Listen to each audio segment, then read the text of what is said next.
What if I told you that buried beneath 3,000 years of sacred silence lies a mystery so profound, so breathtaking, that it has the power to shatter everything you thought you knew about the wisest king who ever lived? In the shadow of Jerusalem's golden dawn, where heaven once kissed earth, stood a temple that defied human imagination, but within its holy walls, behind curtains of finest linen and chambers, carved from Lebanon cedars, pulsed a secret world that Scripture whispers about, yet few have dared to explore. Solomon. The name echoes through eternity like thunder across the mountains of Judah, a king whose wisdom was legend, whose wealth made pharaohs weep with envy, whose temple became the very dwelling place of the Almighty. But here is what they never told you in Sunday school. This man of God, this vessel of divine wisdom, lived intimately with 1,000 women, 700 wives, 300 concubines, a palace that was not merely a home, but a cosmos unto itself, where beauty, power, and desire danced in the shadows of the sacred. How does a man, even the wisest man who ever drew breath, navigate the hearts, the longings, the fierce rivalries of 1,000 souls? What rituals unfolded behind those palace doors? What secrets were whispered in chambers where frankincense mingled with foreign perfumes? And what was the true cost, the spiritual price, of wielding such earthly power while serving the God of heaven? Tonight, we pull back the veil that has hidden this sacred mystery for millennia. We step into Solomon's world, not as distant observers, but as witnesses to a truth that will shake you to your very core.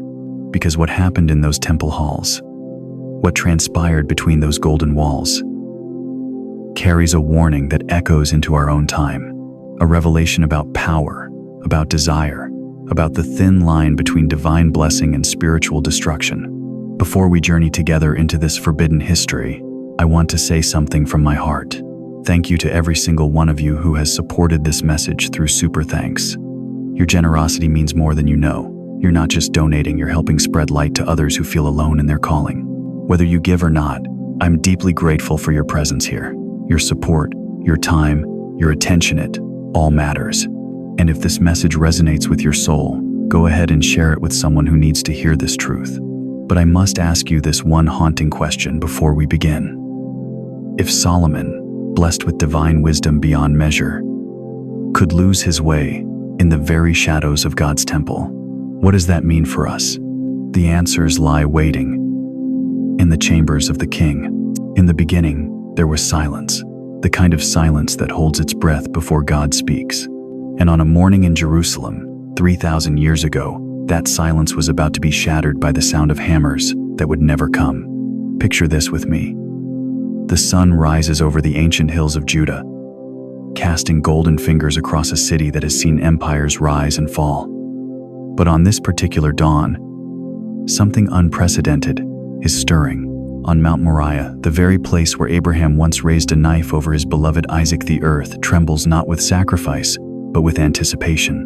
180,000 men stand ready, Phoenician craftsmen whose hands have carved wonders for kings, Hebrew laborers whose fathers built altars to the Most High, stone masons from distant quarries, cedar cutters from the forests of Lebanon, an army of builders. Yet this will be unlike any construction the world has ever witnessed. For what they are about to build is not merely a temple, it is not simply a house of worship. What rises on Mount Moriah will be the dwelling place of the eternal Goda structure, so sacred, so perfectly ordained, that heaven itself will descend to inhabit its chambers. But here's what will leave you breathless. Here's the mystery that has puzzled scholars and theologians for millennia. These 180,000 men, with all their tools, their hammers, their chisels, their saws, will construct the most magnificent building in human history in complete and utter silence.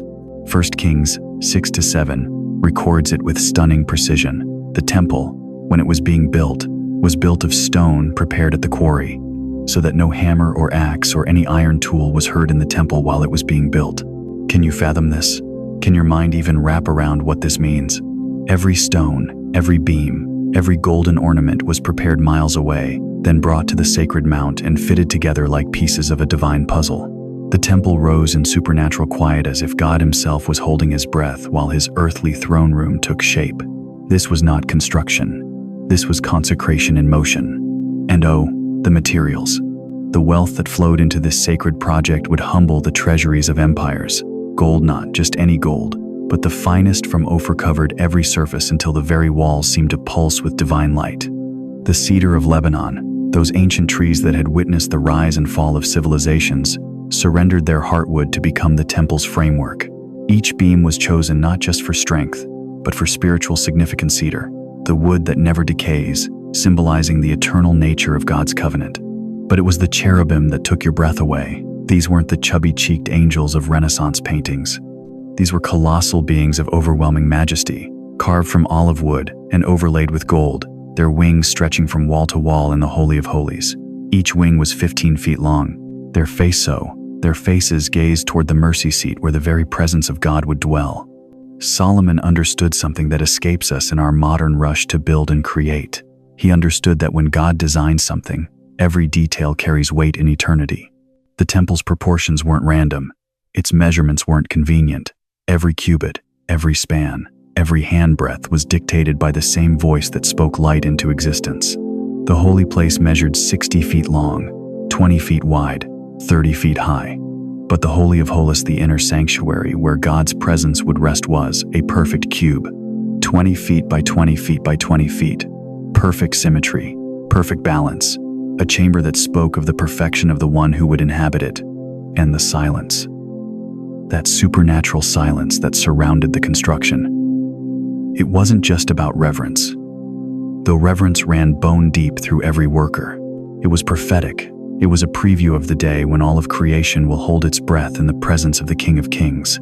7 years, 7 perfect years of silent construction, 7 years of ordinary men building something extraordinary, 7 years of earth reaching toward heaven, of human hands crafting a dwelling for the divine. When the final stone was set, when the last golden ornament was placed, when the cherubim spread their wings over the mercy seat for the first time, something shifted in the spiritual atmosphere of the world. This wasn't a palace for a king. This was a throne room for God himself. The temple stood complete, gleaming like a jewel set in the crown of Jerusalem. Its courts could hold thousands of worshipers. Its chambers stored treasures beyond imagination. Its altar would receive the prayers and sacrifices of millions across the centuries. But the temple was more than stone and gold and cedar. It was a bridge, a place where heaven touched earth, a dwelling where the infinite God would meet with finite man. And for the first time since Eden, humanity had built something worthy to house the presence of the Almighty. Yet as magnificent as this temple was, as breathtaking as its golden walls and sacred chambers appeared to mortal eyes, it was only the beginning of Solomon's story. For within these holy walls, parallel to the sacred rituals and divine worship, another world was taking shape. A world of unimaginable complexity, where wisdom and desire, politics and passion, would intertwine in ways that would forever change the destiny of Israel. If you've never seen what heaven looked like on earth, stay, because what's coming will leave you speechless. For the temple, glorious as it was, housed secrets that have remained hidden in the shadows of Scripture for 3,000 years. And the man who built this dwelling for God was about to embark on a journey that would test the very limits of divine wisdom and human desire. But Solomon's temple was not merely a monument to divine glory. It was a living organism, breathing with the rhythm of heaven itself. Picture this. Before the first ray of dawn could pierce the darkness over Mount Moriah, the bronze gates of the temple began to swing open with a sound that echoed like thunder through the sacred courtyards. This was not the casual opening of doors. This was the awakening of a divine symphony that had been orchestrated by King David himself, a symphony that would play without ceasing for nearly 400 years. Listen, can you hear it? The rhythmic footsteps of the Levites as they moved through the marble corridors, each step measured, each movement deliberate. These were not ordinary men going about ordinary tasks. These were the chosen servants of the Most High, divided into 24 sacred divisions, each group serving for 1 week at a time before rotating out, ensuring that the temple's worship never ceased, never faltered, never grew cold. The first sound to pierce the morning air was not the clatter of bronze vessels or the shuffle of sandaled feet. It was water. The sound of living water cascading from springs that had been channeled through an engineering marvel that would baffle architects even today. Solomon had designed a divine plumbing system, aqueducts, that carried fresh water from the hills surrounding Jerusalem directly into the heart of the temple, ensuring that purification was not just a ritual, but a constant, flowing reality. At the center of this aquatic wonder stood the Bronze Sea massive reservoir supported by 12 bronze oxen, each facing outward toward the four corners of the earth. This was no ordinary basin. Holding over 11,000 gallons of water, it was a symbol of the primordial waters of creation itself. When the priests approached its edge to wash their hands and feet, they were not simply cleaning themselves. They were symbolically returning to the purity of Eden, washing away not just dust and sweat, but the very stain of fallen humanity.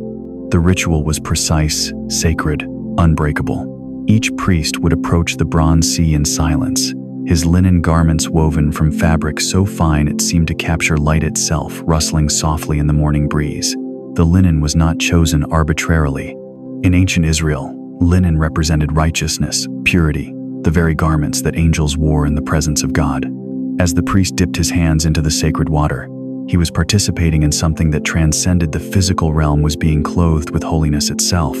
But it was the music that transformed these rituals from mere ceremony into something otherworldly. David, the shepherd king who had once soothed Saul's troubled spirit with his harp, had composed a treasury of songs specifically for temple worship.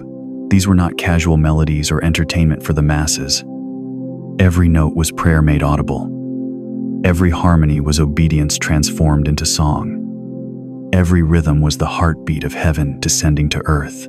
The Levitical musicians positioned themselves throughout the temple courtyards, crafted from cypress wood, their strings made from the finest sheep gut, producing tones so pure they seemed to bypass the ears and speak directly to the soul. Cymbals forged from bronze that had been blessed and consecrated, their crash reverberating through the stone chambers like the voice of God himself. Trumpets carved from ram's horns and overlaid with silver, their sound piercing the morning air with a clarity that could be heard for miles beyond Jerusalem's walls. Each song had its appointed hour. The morning sacrifice was accompanied by psalms of thanksgiving and praise. The evening offering rose to heaven on melodies of reflection and surrender. The Sabbath brought its own sacred repertoire songs so beautiful that ancient writings tell us even the angels in heaven would pause their own worship to listen. As the priests moved through their sacred choreography, preparing the showbread in ovens that never grew cold, mixing the holy incense according to formulas that were guarded more carefully than royal treasures, the very air began to thicken with the presence of the divine. The 12 loaves of showbread, representing the 12 tribes of Israel, were arranged on golden tables with precision that bordered on the mystical. Each loaf was more than bread, it was a symbol of God's eternal provision, his covenant faithfulness that would endure even when kings failed and kingdoms fell. The incense, the incense. 4 sacred spices blended in exact proportions: frankincense from the distant shores of Arabia, sweet-smelling galbanum, aromatic onycha, and pure stacte. When these elements combined and began to burn on the golden altar, they produced a fragrance so intoxicating, so otherworldly, that those who breathed it spoke of feeling transported beyond the physical realm into the very throne room of heaven. But perhaps the most profound moment came when the priests walked across the temple's marble floorstone, so perfectly polished that ancient texts tell us it reflected not just their physical appearance, but somehow seemed to mirror the very condition of their souls. Those floors had been crafted by master stoneworkers who understood that they were not merely laying foundation stones, but creating a surface holy enough for the feet of those who would stand before the living God. The water, the music, the incense, the bread, the polished marble, every element worked together in a symphony of sanctification that transformed not just the temple space, but every person who entered it. This was Solomon's genius.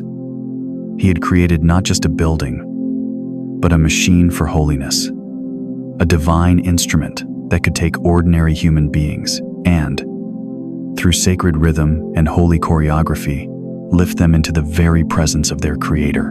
And yet, even as this magnificent temple pulsed with divine life, even as its sacred rhythms echoed through the centuries, Solomon himself was walking a different path. While the Levites sang their holy songs and the priests performed their sacred duties, the king was orchestrating rhythms of his own rhythms that would ultimately lead not to sanctification, but to spiritual catastrophe. The same hands that had designed this temple of unparalleled holiness were also managing the desires, the politics, and the dangerous spiritual influences of 1,000 foreign wives. 2 worlds were spinning simultaneously in Solomon's kingdom: one ascending toward heaven through sacred music and holy water, the other descending into darkness through compromise and forbidden alliances. How could such divine beauty and such spiritual danger coexist in the same space? How could the wisest man who ever lived orchestrate both the most holy worship and the most perilous spiritual rebellion in Israel's history? Tell us in the comments.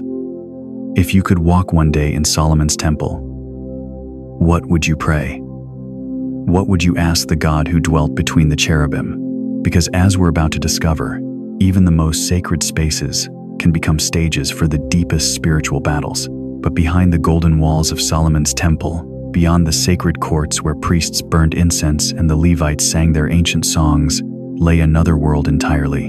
A world that Scripture mentions with careful, measured words, yet leaves wrapped in mystery. 700 wives, 300 concubines, 1,000 women dwelling within the chambers of the wisest king who ever lived. Can you even fathom such a number? Can your mind grasp the magnitude of what this means? This was not a man collecting trophies of conquest. This was not the whim of a lustful monarch drunk on power. What Solomon had created was far more complex, far more dangerous, and far more spiritually significant than history has dared to tell us. Each woman who entered Solomon's palace carried more than beauty. She carried the breath of distant kingdoms. The daughter of Pharaoh, adorned in linen so fine it whispered like wind across the Nile, brought with her the mysteries of Egypt, their wisdom, their gold, their ancient secrets. The Moabite princesses, skilled in the arts of fragrance and song, carried the allegiance of the lands beyond Jordan. The Sidonian women, masters of purple dye and maritime trade, brought the wealth of the Mediterranean seas. But here is what will shake you to your core. These women were not merely wives. They were living, breathing treaties, walking embodiments of diplomatic power. Each marriage was a covenant written not just in ceremonial vows, but in the blood of nations, the strength of armies, and the flow of gold that kept Solomon's empire from crumbling under its own magnificent weight. Picture, if you can, the house of purification. A chamber so sacred, so carefully guarded, that only the most trusted servants ever glimpsed its inner workings. Here, each morning before dawn, the chosen woman for that night would begin her preparation. Not mere bathing, this was ritual transformation. 7 pools, each infused with oils that carried names lost to time. Myrrh from the Queen of Sheba's own gardens, aloe from the distant shores of Socotra, cassia from the spice routes of India, cinnamon bark ground to powder by hands that had never touched common things. These were not perfumes, they were prayers made manifest, each drop carrying the weight of kingdoms, the breath of empires, the very essence of power itself. Her hair would be braided with threads of gold so pure they seemed to capture starlight, her skin anointed with honey mixed with milk from goats that grazed in the hills of Lebanon, her nails painted with henna in patterns that told stories, ancient symbols that spoke of love, yes, but also of loyalty, of alliance, of the binding of nations through the most intimate of human connections. But understand this, dear seeker of truth, these rituals were not born of vanity, they were spiritual theater. Each night, when Solomon received his chosen companion, he was not merely embracing a woman, he was renewing a covenant. He was binding himself to the gods of distant lands, to the spirits that govern trade winds and harvest rains, to the invisible forces that kept his empire from the chaos that always lurked at the edges of earthly power. The musicians who played in those chambers, their instruments were not common harps and flutes. They were sacred vessels, crafted according to patterns revealed in dreams, tuned to frequencies that could stir not just the heart, but the soul itself. The melodies they played were not songs of mere romance, but incantations that wove the spiritual fabric of Solomon's reign tighter with each note. And in those perfumed chambers, as incense from a dozen different temples mingled in the air, as gold gleamed in the lamplight like captured fire, as silk whispered against skin like the voice of eternity itself, Solomon was not just a man loving a woman. He was a king maintaining an empire through the most ancient of human bonds. He was a priest conducting rituals that balanced the seen and unseen worlds. He was a diplomat speaking languages that required no words. But here is the terrible beauty of it all. Each woman brought not just her allegiance, but her gods. The daughter of Pharaoh carried altars to Isis in her heart. The Moabite princesses whispered prayers to Chemosh when they thought no one could hear. The Sidonian women burned incense to Ashtoreth under the cover of darkness. And Solomon, wise beyond measure, brilliant beyond compare, slowly began to listen, slowly began to participate, slowly began to honor the gods of nations as he honored the God of Israel. Can you feel the spiritual tension in this? Can you sense the dangerous precipice upon which the wisest king in history was dancing? This was not mere political maneuvering. This was the gradual erosion of the very covenant that had made Israel great. This was the slow, seductive compromise that would eventually tear the kingdom apart.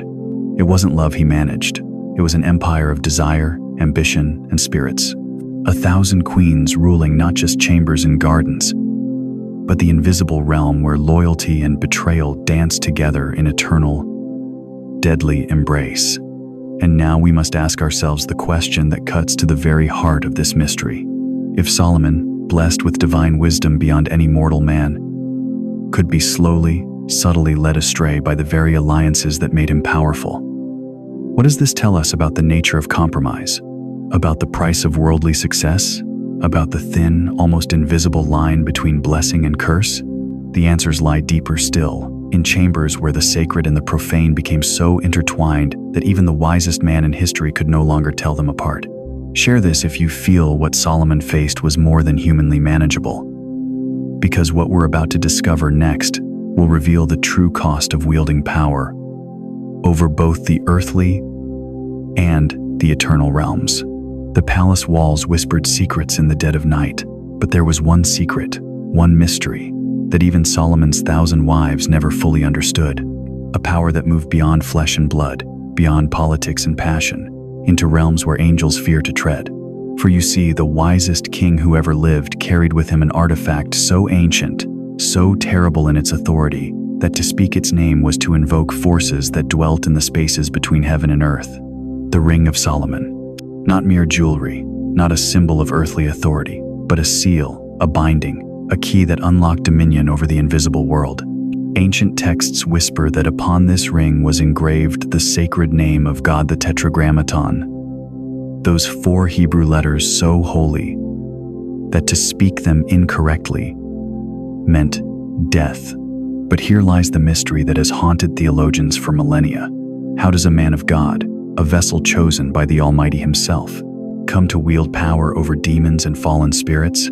The Testament of Solomon, though not included in our sacred canon, preserves traditions so ancient they echo like thunder from the very foundation of the world. These texts tell us something that will chill your spirit to its core. They claim that Solomon did not merely rule over Israel.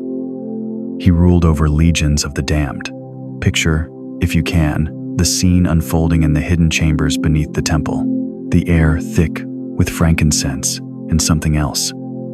Something darker.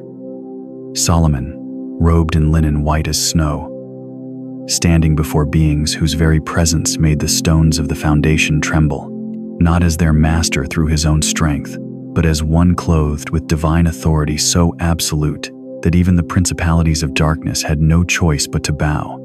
The ring upon his finger pulsed with a light that was not of this world, and one by one, he called them forth. "What is your name?" The king's voice echoed through chambers where no mortal foot had tread. "I am Orneus," came the reply from a being whose voice was like wind through a graveyard. "I steal the light from men's eyes and lead them to madness." "And you?" Solomon turned to another shadow writhing in the supernatural bonds of divine authority. "Beelzebul," it hissed, "prince of demons, destroyer of tyrants." But here is what defies human understanding. Solomon did not command these spirits for personal gain or earthly glory. Ancient tradition tells us he bound them to one sacred purpose, the building of the temple itself. Can you imagine? The house of the living God. Those massive stones that no human hands could move. Those cedar beams from Lebanon that seemed to defy the very laws of physics in their placement. All of it accomplished not merely by human labor, but by the sweat of demons compelled to serve the purposes of the Most High. Night after night, while Jerusalem slept, an otherworldly construction crew labored in the darkness. Spirits who had once whispered rebellion in the Garden of Eden now carried stones for the dwelling place of their conqueror. Demons who had fallen with Lucifer himself now carved intricate designs for the glory of the God they had rejected. The irony was so profound, it nearly breaks the mind. The very beings who sought to destroy the covenant between God and man were now forced to build the most sacred covenant symbol ever erected on earth. But as Solomon grew older, as the years wore on and the temple stood complete in all its glory, something began to shift in the spiritual atmosphere of the palace. The foreign wives with their foreign gods created altars in hidden places. The scent of strange incense began to mingle with the sacred smoke rising from the temple courts. And the question that haunts every student of Scripture, the question that should make every believer tremble, is this: when did Solomon's dominion over the supernatural begin to slip? When did the servant become the master? When did the ring that once commanded demons begin to serve them instead? For you see, power, even divine power, is a river that can change its course. And Solomon, in his later years, found himself building altars not to the God of Israel, but to Moloch, to Ashtoreth, to Chemosh. The same hands that had once forced demons to build God's house were now building houses for the gods of demons. The Testament traditions speak of spirits who served Solomon but never forgot their true nature. They waited, they watched, they whispered, and slowly, carefully, they began to weave their influence not through force, for they could not overcome the ring's authority, but through seduction, through the very wives Solomon loved. Surely, they whispered through lips of mortal women, the God who gave you such power would not mind if you honored our gods as well. After all, are you not wise enough to discern truth from many sources? And so, the trap was set, not with chains or swords, but with logic that seemed reasonable, with love that felt genuine, with wisdom that appeared profound. The ring still gleamed upon Solomon's finger. The demons still bowed when he commanded, but something had shifted in the cosmic balance. The king who had once interrogated spirits with the authority of heaven now found himself answering questions whispered by the very beings he had once commanded. Ancient Jewish tradition tells us that in his final years, Solomon lost the ring entirely. Some say it was thrown into the sea, others that a demon stole it and assumed his form. Whether literal truth or spiritual metaphor, the message is the same. The man who had been given dominion over supernatural forces eventually found those forces had gained dominion over him. This is the terrifying truth hidden in Solomon's story. He was the only king in history who built God's house while dining with spirits. He was the only man who commanded demons to serve righteousness while slowly learning to serve the gods those demons worshipped. The ring that should have been his protection became his temptation. The power that should have kept him humble made him proud. The wisdom that should have preserved him ultimately led to his downfall. And tonight, as we peer into these ancient mysteries, we must ask ourselves the most haunting question of all: what rings of power do we carry? What spiritual authorities have we been given that we've allowed to corrupt us? What divine gifts have we twisted into instruments of our own destruction? If this is the first time you've heard of the Ring of Solomon, comment "unsealed," because some truths, once revealed, can never be hidden again. The temple still stood, the gold still gleamed, the sacrifices still burned upon the altar. But in the depths of the palace, where love and power and ancient mysteries intertwined, the seeds of a kingdom's destruction had already taken root. And the ring, the terrible, wonderful, cursed, blessed ring, continued to gleam upon the finger of a king who had forgotten that some powers are too dangerous for mortal men to wield. But the wives of Solomon were far more than beautiful ornaments adorning a royal court. They were something the world had never seen before, and perhaps something it was never meant to see. Picture this: within the shadow of God's holy temple, another kingdom was rising, not built of cedar and gold, but of whispers and alliances, not governed by the law of Moses, but by the ancient codes of empires that stretched back to the Tower of Babel itself. Egypt's daughter arrived first, carried in a procession that made the earth tremble. She came not merely as a bride, but as the living embodiment of the Nile's power, accompanied by 1,000 servants, priests of Isis, sacred scrolls written in hieroglyphs that held secrets older than Abraham's covenant. Her palace within Solomon's palace became a miniature Egypt, where incense burned to gods whose names were carved in stone before Moses ever stood before Pharaoh. But she was only the beginning. From Sidon came the daughters of merchant kings, their veins flowing with the purple dye that marked royalty across the ancient world. These women didn't just bring dowries of silver and gold, they brought the maritime secrets of Phoenicia, the trade routes that connected continents, the economic arteries that could make or break kingdoms. In their chambers, they maintained correspondence with trading houses from Cyprus to Spain, their personal seals carrying the weight of international commerce. The Moabite princesses arrived with something even more dangerous: spiritual authority. These were not mere wives, but priestesses in their own right, daughters of temple dynasties that traced their lineage back to Lot himself. They brought with them the ancient fertility rites of Chemosh, rituals that promised abundance but demanded sacrifice. In their private gardens, they planted herbs and flowers that bloomed only under the moon, creating sacred groves where the boundaries between worship and witchcraft became dangerously thin. Each queen established her own court within the court. Each maintained her own network of scribes, translating letters from distant capitals, recording genealogies that stretched across nations, documenting alliances that existed in whispered promises and sealed with rings bearing the names of foreign gods. The Ammonite daughters brought the fierce warrior traditions of the East, their entourages including battle-hardened women who served as both handmaidens and bodyguards. The Hittite princesses carried in their memories the diplomatic protocols of the great empire of their fathers, understanding the delicate art of treaty-making and treaty-breaking that could shift the balance of power across continents. This was not a harem, this was a council of queens, and each queen understood something that perhaps even Solomon, in all his wisdom, failed to fully grasp, that true power was not wielded in throne rooms or temple courts, but in the quiet spaces where hearts were won and minds were changed. They formed alliances, not the kind written on parchment and sealed with wax, but the kind whispered between women who understood that survival in a world of men required a different kind of strategy. The Egyptian princess might share with the Sidonian merchant's daughter a trade route that bypassed Roman taxation. The Moabite priestess might teach the Ammonite warrior a ritual that ensured protection in battle. The Hittite diplomat might offer the Edomite shepherdess information about tribal movements that could affect her family's flocks. But it was the spiritual alliances that proved most dangerous. In the hidden corners of their gardens, away from the eyes of Hebrew priests, these queens began to share more than political secrets. They shared the gods of their fathers. The Egyptian taught the mysteries of Isis to the curious Phoenician. The Moabite revealed the power of Chemosh to the ambitious Ammonite. The Hittite whispered the ancient storm, God's name, to anyone who would listen. And slowly, inexorably, a new spiritual atmosphere began to permeate the palace. The air that had once carried only the pure incense of Yahweh's temple now became thick with competing fragrances: sandalwood from India, lotus from Egypt, cedar from Phoenicia, each burning on private altars to gods whose names were forbidden to be spoken in Israel.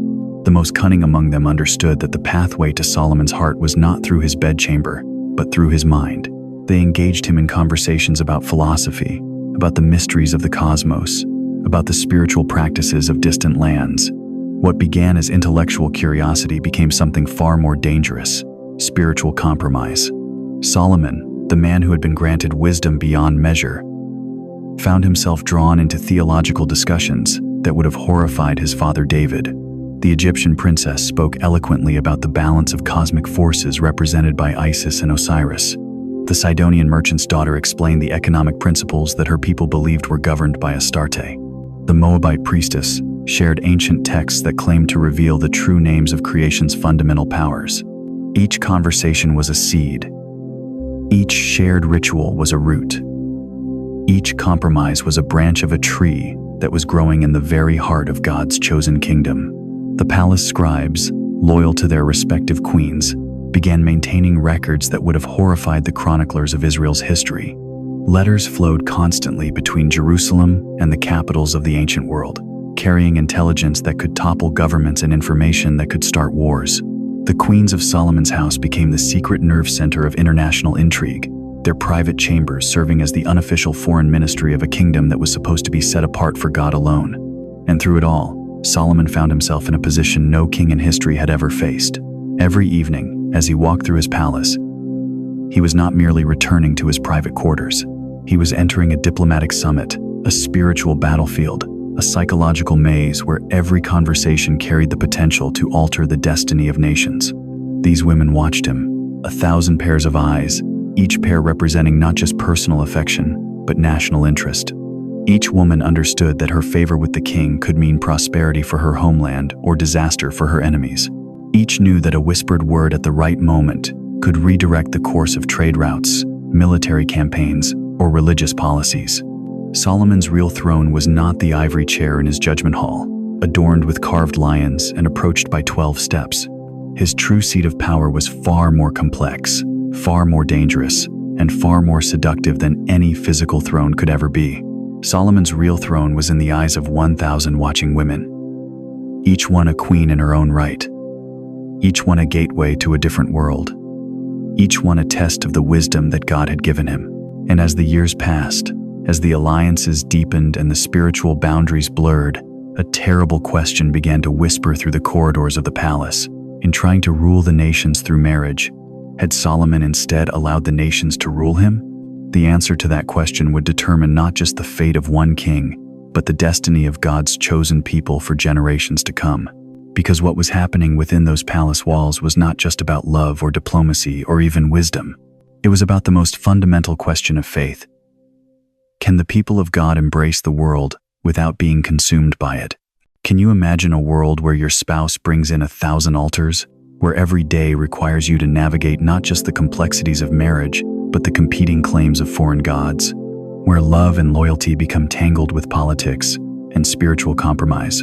The answers lie hidden in the shadows of Solomon's palace, waiting to be discovered in the next chapter of this sacred mystery. There comes a moment in every great king's reign when the very foundations of his glory begin to crack beneath the weight of his choices. For Solomon, that moment arrived not with the clash of swords or the roar of rebellion, but with the whisper of foreign prayers rising from altars that should never have been built. Picture this: the same hands that once lifted golden vessels in the temple of the Lord now carried incense to gods whose names should never have crossed his lips. The same heart that once beat in perfect rhythm with heavens will now pulse to the ancient rhythms of pagan drums echoing through Jerusalem's hills. What began as diplomatic courtesia, gesture of respect to his foreign wives, slowly transformed into something far more sinister. Solomon, the man blessed with wisdom beyond measure, found himself drawn into the very darkness he had once stood against. The seduction of compromise. At first, it was innocent enough. When the daughter of Pharaoh requested a small shrine to honor Isis in her private chambers, Solomon saw no harm. After all, she worshipped in secret, far from the temple's sacred courts. When the Sidonian princess asked for a place to burn incense to Ashtoreth, the goddess of love and war, the king reasoned that such tolerance strengthened their political alliance. But compromise, like a slow poison, works its way through the soul one drop at a time. The Moabite wives whispered of Chemosh, their god of war, whose rituals promised victory in battle. The Ammonite women spoke in hushed tones of Molech, the devourer, whose appetite demanded the ultimate sacrifice. Each request seemed reasonable when viewed through the lens of diplomacy. Each concession appeared wise when measured against the stability of the kingdom. Yet something profound was shifting in the spiritual atmosphere of Jerusalem. The very air that once carried the pure fragrance of temple incense now bore the acrid smoke of foreign altars. The city that had been set apart as holy to the Lord was becoming a marketplace of gods, the high places. Scripture tells us that Solomon built high places for these foreign deities on the hills east of Jerusalem, but the text cannot capture the full horror of what transpired on those cursed heights. Imagine the sight, within view of the temple where the Ark of the Covenant rested, where the Shekinah glory once descended like fire, now stood altars to gods that demanded blood, debauchery, and the sacrifice of children. The high place of Molech was the most abominable of all.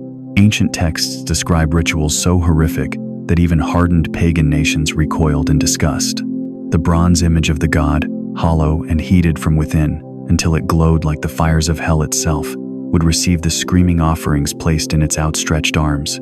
The drums would beat louder and louder to drown out the cries, while the parents, convinced they were ensuring prosperity, watched their children disappear into the flames. Did Solomon himself witness such atrocities? Did the man who once prayed for wisdom to judge God's people now stand silent as innocents perished for the sake of political expediency? The king's descent, what began as tolerance, evolved into participation. Solomon, drawn by curiosity and perhaps by genuine affection for his wives, found himself attending these forbidden ceremonies. The king who once communed with angels now sought counsel from demons. The ruler who had been granted divine wisdom now chased after the hollow promises of false gods. Ancient sources suggest that Solomon's involvement went deeper than mere observation. Rabbinic traditions speak of the king participating in the mysteries of foreign cults, learning their secret knowledge, seeking power beyond what the God of Israel had already granted him. Some texts hint that he even offered sacrifices on these pagan altars, his hands once consecrated for holy service now defiled by unholy fire. But perhaps the most tragic aspect of Solomon's spiritual decline was how gradually it occurred. There was no single moment of dramatic rebellion, no thunderous declaration of independence from God. Instead, there was a slow erosion of faith, a gradual cooling of the heart that had once burned with divine love. Heaven's silence. As the pagan altars multiplied on Jerusalem's hills, something devastating began to happen in the temple below. The presence of God, once so tangible that priests could barely stand to minister, began to withdraw. The glory that had filled the house at its dedication now seemed distant, veiled, restrained. The daily sacrifices continued. The Levites still sang their appointed songs. The golden lampstand still burned, and the showbread was still replaced each Sabbath. But those with spiritual eyes could sense the change. Heaven was growing silent. The man who had once asked for wisdom to govern God's people was now seeking guidance from spirits that hated both God and his chosen nation. The king who had built the most magnificent temple in human history was now erecting monuments to its enemies. The ruler, who had been blessed beyond measure, was systematically dismantling the very foundations of that blessing. The prophetic warning. It was in this darkest hour that the word of the Lord came to Solomon, not through dreams or visions as before, but through the harsh voice of prophetic judgment. God appeared to the king, some traditions say in a dream, others suggest through a prophetan declared that because of his unfaithfulness, the kingdom would be torn from his son's hand. The divine message was devastating in its finality. Since this is your attitude and you have not kept my covenant and my decrees, which I commanded you, I will most certainly tear the kingdom away from you and give it to one of your subordinates. Yet even in judgment, mercy flickered. For the sake of David, for the sake of Jerusalem, a remnant would remain. One tribe would stay with Solomon's lineage, a single flickering flame to preserve the Davidic covenant for future generations. The tragic irony. Here stands the crushing irony of Solomon's story. The man who built God's house had become a builder of his enemies' altars. The king who had been granted wisdom beyond all men had become fool enough to worship wood and stone. The ruler who had brought peace to Israel had invited spiritual war into its very heart. The temple still gleamed with gold, but its glory was tarnished by the smoke rising from 1,000 pagan shrines. The Ark of the Covenant still rested in the Holy of Holies, but it now shared Jerusalem's skyline with monuments to Molech and Ashtoreth.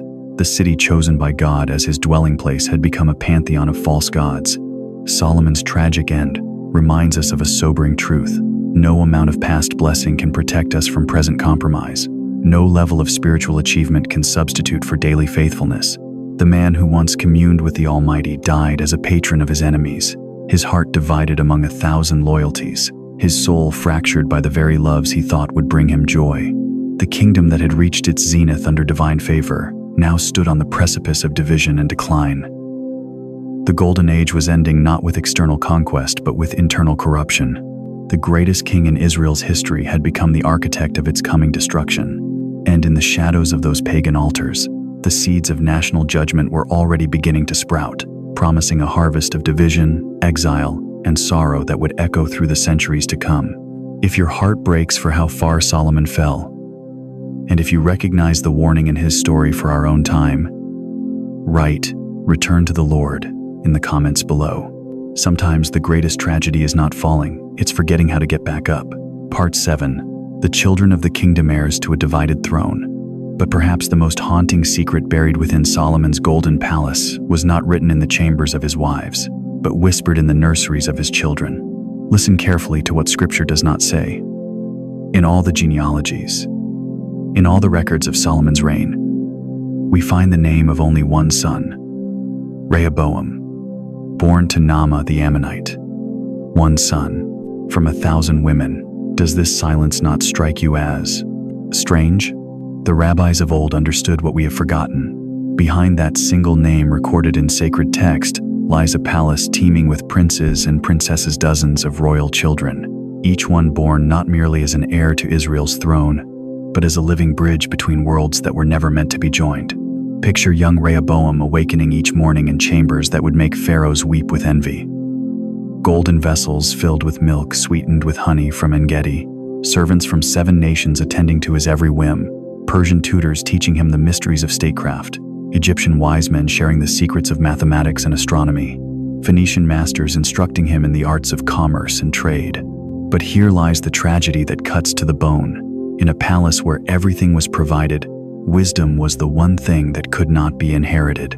Solomon's son grew up surrounded by abundance, yet starved of the one treasure his father possessed in supernatural measured discernment. While Solomon could distinguish between the cries of two mothers fighting over a child, Rehoboam would grow unable to distinguish between the counsel of wisdom and the whispers of folly. The very luxury meant to prepare him for greatness became the golden chains that bound him to weakness. And Rehoboam was not alone in this gilded prison. Scattered throughout the palace corridors were his half-brothers and half-sisters, each one raised by mothers whose hearts beat with the rhythms of foreign gods. Can you see it? The daughter of Pharaoh in her separate wing, raising her son to honor the wisdom of Thoth and the power of Ra. The Moabite princesses teaching their children the ancient chants of Chemosh. The women of Sidon whispering to their daughters about Ashtoreth, the queen of heaven. Each nursery became a small embassy. Each lullaby carried echoes of distant temples. Each bedtime story wove threads of alien mythologies into young minds that should have been filled with the stories of Abraham, Isaac, and Jacob. The mothers these queens from distant lands did not gather their children for unified instruction. The rivalries that simmered in the harem burned even brighter when it came to their offspring. Each woman knew her son might one day claim David's throne. Each mother understood her daughter might birth future kings. The competition that had begun in chambers of seduction now poisoned the very cradles of the next generation. Ancient Jewish traditions, preserved in the whispered wisdom of the Midrash, speak of something the Bible leaves veiled in shadow. They tell us Solomon's palace became a house divided long before his death, not by armies or politics, but by the quiet, deadly poison of competing loyalties. Children who should have been brothers became strangers. Siblings who shared a father, but not a faith, found themselves on opposite sides of an invisible battlefield. And here is where the tragedy deepens into something almost unbearable. Solomon himself, the wisest man who ever drew breath, was blind to what was unfolding in his own house. The king who could solve the riddles of distant queens could not solve the mystery of his own fractured household. The man who built a temple to unite heaven and earth was raising children who would scatter like leaves in the wind of competing kingdoms. Consider this chilling reality. While Solomon spent his days managing the diplomatic complexities of 1,000 wives, his children were learning lessons he never intended to teach. They were learning that loyalty could be divided, that truth was negotiable, that the God of Israel was merely one option in a marketplace of deities. Each child became a walking contradiction. Hebrew by birth, pagan by influence, inheritors of David's promise, yet shaped by foreign dreams. They carried the blood of kings but the confusion of exiles, never quite knowing which kingdom they truly belonged to. The Book of Kings gives us only glimpses, but those glimpses are enough to break the heart. We see Rehoboam, when he finally ascends the throne, immediately turning to the counsel of young men rather than the wisdom of elders. We see him making decisions that would split the kingdom in two within days of his coronation. And we must ask ourselves, where did this foolishness come from? It came from a childhood spent in a palace, where compromise was the air he breathed, where every conversation carried the undertone of conflicting loyalties, where even family dinners became exercises in diplomatic neutrality rather than covenant faithfulness. In the quiet evening hours, when the palace settled into temporary peace, these royal children would retreat to their separate chambers, each one praying to different gods, each one dreaming different dreams of the throne they might inherit. The unity that David had forged through war and Solomon had maintained through wisdom was being quietly dismantled in the hearts of children who had never learned that some things are too sacred to compromise.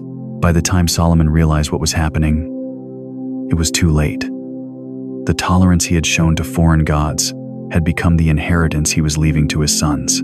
The diplomatic marriages that had brought peace to his borders had brought war to his household.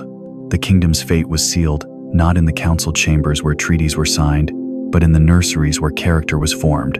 Not in the throne room where Solomon dispensed justice, but in the private quarters where mothers whispered their deepest loyalties into the ears of sleeping children. Solomon built a kingdom that stretched to the ends of the earth. His sons would tear it apart not because they lacked his resources, not because they faced greater enemies, but because they had inherited something far more dangerous than poverty or persecution. They had inherited his compromises. The greatest king in Israel's history had created the perfect conditions for Israel's greatest tragedy. And the most heartbreaking part? It could have been prevented. If only the wisest man who ever lived had understood that some wisdom cannot be gained, it can only be preserved through faithful choices, one generation at a time. The children of Solomon's palace were heirs to more than a throne. They were heirs to a divided heart. And that division, conceived in chambers of compromise, would become the sword that split the kingdom of God in two. Comment: it begins with the Father, if this chapter pierced your heart, because the choices we make in private become the inheritance we leave in public. And sometimes the greatest kingdoms fall not from enemies without, but from the compromises we nurture within. There comes a moment in every sacred story when heaven's patience reaches its end, when the mercy that has endured for decades, for generations, finally gives way to justice that can no longer be delayed. For Solomon, that moment arrived not with thunder or earthquake, but with a silence more terrifying than any storm. The wisest king who ever lived was about to discover that wisdom without faithfulness is the deadliest folly of all.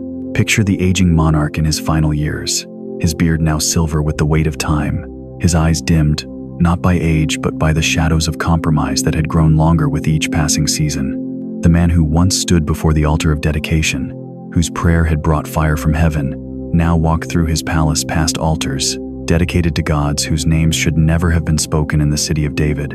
The transformation had been so gradual, so subtle, that even Solomon himself might not have recognized the man he had become. It began with tolerance, a diplomatic necessity. It progressed to participation, a gesture of love for his foreign wives. But it ended in something far more sinister, the complete turning of a heart that had once belonged entirely to the Lord. 1 Kings chapter 11 contains some of the most heartbreaking words ever written in sacred scripture. When Solomon was old, his wives turned his heart after other gods, and his heart was not fully devoted to the Lord his God, as the heart of David his father had been.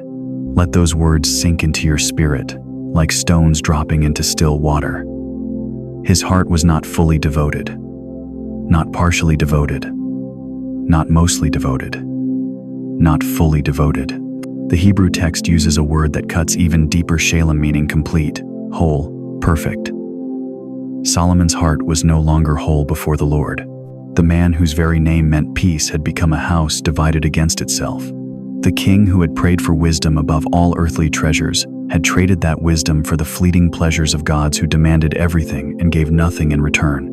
But heaven was watching. Heaven had been watching all along. On the hills surrounding Jerusalem, where David had once danced before the ark with all his might, now stood altars to Chemosh, the abomination of Moab.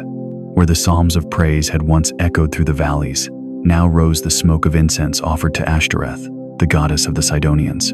The city that was meant to be a light to the nations had become a marketplace of competing deities. And in that moment of ultimate spiritual adultery, the voice that had once blessed Solomon with wisdom beyond measure spoke again. But this time, the words carried the weight of divine judgment that would shake the foundations of the earth. Since this has been your mind, and you have not kept my covenant and my statutes that I have commanded you, I will surely tear the kingdom away from you and give it to your servant. Can you feel the tremor in those words? Can you sense the grief in the heart of the Almighty as he pronounced judgment on the king he had once called beloved? This was not the angry outburst of a petty deity. This was the broken heart of a father watching his chosen son choose everything except him. And so the golden doors of Solomon's temple swing shut behind us. But the echoes of what we have witnessed continue to reverberate through the corridors of time. For we have not merely peered into the chambers of an ancient king, we have gazed into the mirror of the human heart itself. Solomon's story is our story. His temple, a reflection of every soul that has ever housed the presence of the divine. His 1,000 wives, a symbol of the 1,000 compromises that whisper for our attention in the silence of our own sacred moments.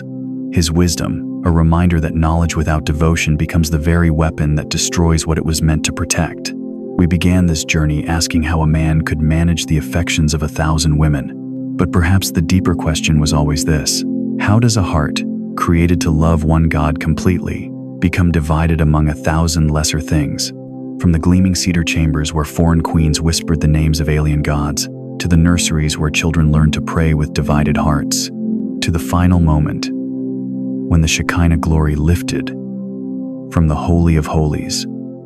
Like morning mist, we have traced the anatomy of apostasy. We have watched how gradual compromise becomes generational collapse, how tolerance becomes participation, how participation becomes apostasy, how apostasy becomes judgment. But here, in the settling dust of Solomon's legacy, we must ask ourselves the questions that matter most. What temples are we building in our own generation? What foreign altars are we tolerating in the name of peace? What compromises are we making in the shadows, while maintaining the appearance of faithfulness in the light? For the spirit of Solomon's age has not passed away. It walks among us still, dressed in modern clothes but carrying the same ancient temptations. The seductive whisper that says we can serve multiple masters. The lie that tolerance requires the abandonment of truth. The delusion that wisdom can exist apart from wholehearted devotion to the one who gives all wisdom. Look around you. Do you not see the signs?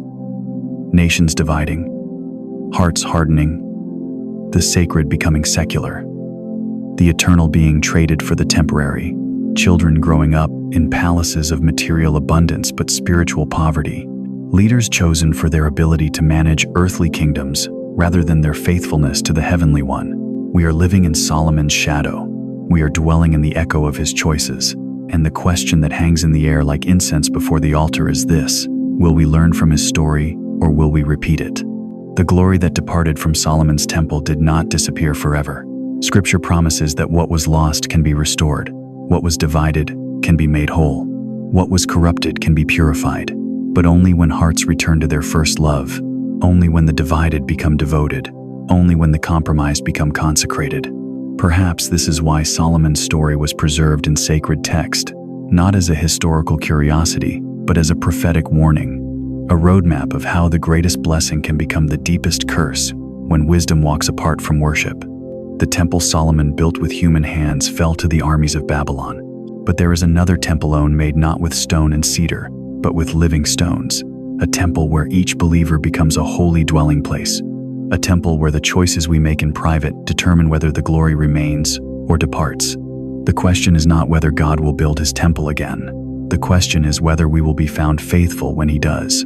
For in these last days, when the earth trembles and kingdoms rise and fall like waves upon the shore, we who bear his name carry within us the potential for both Solomon's glory and Solomon's tragedy. We can be vessels of his presence or monuments to our own compromise. We can be temples where his glory dwells, or ruins where his glory once was. The story is not finished. The scroll is still being written. And you, yes, you who have listened to this ancient tale with modern ears, you are both author and character in the chapters yet to come. Choose wisely, for the glory that departed from Solomon's temple is looking for a place to dwell, and the question echoing through eternity is not whether he will return, but whether we will be ready when he does. The fire that once consumed the sacrifices on Solomon's altar can burn again. This time, in hearts undivided. This time, in temples made holy. This time, in worship without compromise. The King is coming. The glory is returning. And when it does, may it find us faithful.